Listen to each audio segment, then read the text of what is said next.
Hello everyone, it's Shane Kanto, your Wasteland reviewer, and I'm here to review a film that didn't get a whole lot of buzz. It was a much smaller film, but it had some pretty big names in it, including Aaron Taylor Johnson and John Cena, of all people, directed by Doug Liman. This is The Wall.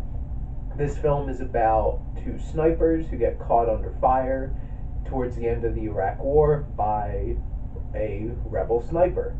And it's like an hour and 25 minutes, and that is the movie.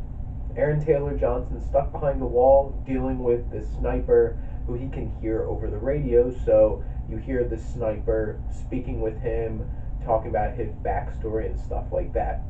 Overall, this is a very well constructed film. Doug Liman does a very good job of directing this film, and if it has great intensity and focus to it. You know what this film is about, and builds up very strong tension, and you feel it throughout this whole entire film, and you are tense, white knuckling it, trying to figure out, is he actually going to make it out? What's going to happen here? And you can really feel that in the atmosphere of the film.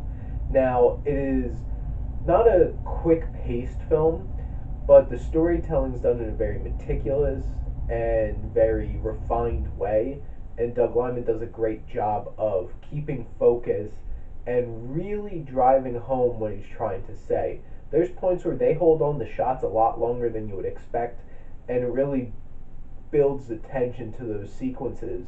The only thing that I would have to say is it does get a bit slow at parts and a bit repetitive, because it's kind of the nature of this film is it's claustrophobic, not in the sense that you're they're out in the wide open, but you're stuck in the same place as an audience member for this whole entire time dealing with that. And it can get a bit slow, which is not great for an hour and 25-minute movie. Now, looking at the cinematography, which was done by Roman Vasyanov, and the cinematography is fantastic in this film. Overall, very well made film. Technically very sound. There are some very striking visuals in this film, using strong handheld cam, but also there's shots through a scope on a sniper rifle that was really cool, trying to give you a sense of where everything is here and the stakes and what's going on here, building that paranoia. Where's the sniper coming from? And you'll get shots of from the sniper's vantage point, and it's just like it's building up that tension, and really giving you shots like that was really cool and a great idea. And it's very well done, very great camera work, and I can sing all the praises of that, and that's what really makes the best parts of this film.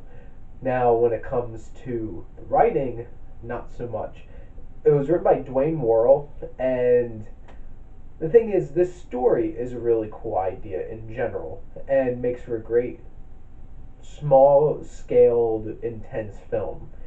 The issue is what they do with the characters in it.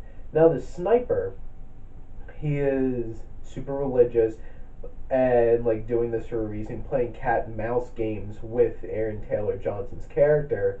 But the thing is, he comes off as being like very stereotypical, and it's just like, oh, we're gonna make him a freedom fighter from Iraq. That's it. You do get a little bit of his backstory that you can feel some sympathy for him, but he basically just spews a whole bunch of like over the top religious rhetoric throughout the whole entire film. And then you get Aaron Taylor Johnson's character, who is kind of a jerk, and I didn't like him. And you feel bad for him because, yeah, he's under fire and he could die, but it's like you don't feel this connection with him because he's using racial slurs, saying terrible things about this guy's religion and their people, and it's just like, dude, it's like they took a stereotypical soldier character and went with it, and I think it could have been better if you had a more sympathetic soldier that you were there supporting with it. It's like, this is like an unfair situation. It's just like, this guy's just as bad as the guy with the sniper. It's like, what's that supposed to be saying? And where this movie goes has a twist, you may say, but the thing is, I saw where this was going, and I knew what was going to happen at the end, and it had a really, really unsatisfying ending. And it's just like you build it up for like an hour and 10 minutes, and then boom, this ending is like, oh, okay, whatever. And that's kind of disappointing from the acting standpoint. The guy who did the voice of the sniper did very good voiceover work because that's all you get is his voice. I was hit or miss with Aaron Taylor Johnson. There's parts where he was really feeling it, but I think he didn't do a very good job of elevating this character to the point where I cared about him. And then John Cena was in it for like very small amount of time. It's like, okay, John Cena, you're here. He did fine.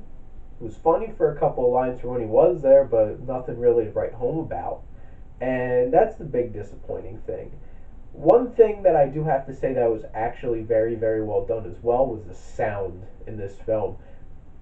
Technically, this movie was great and really made you feel like you were there and felt like you were in this situation. And I can give high praise to Doug Liman for creating this film. I just wish that the writing was a little better. Overall, I'm going to give The Wall a C plus.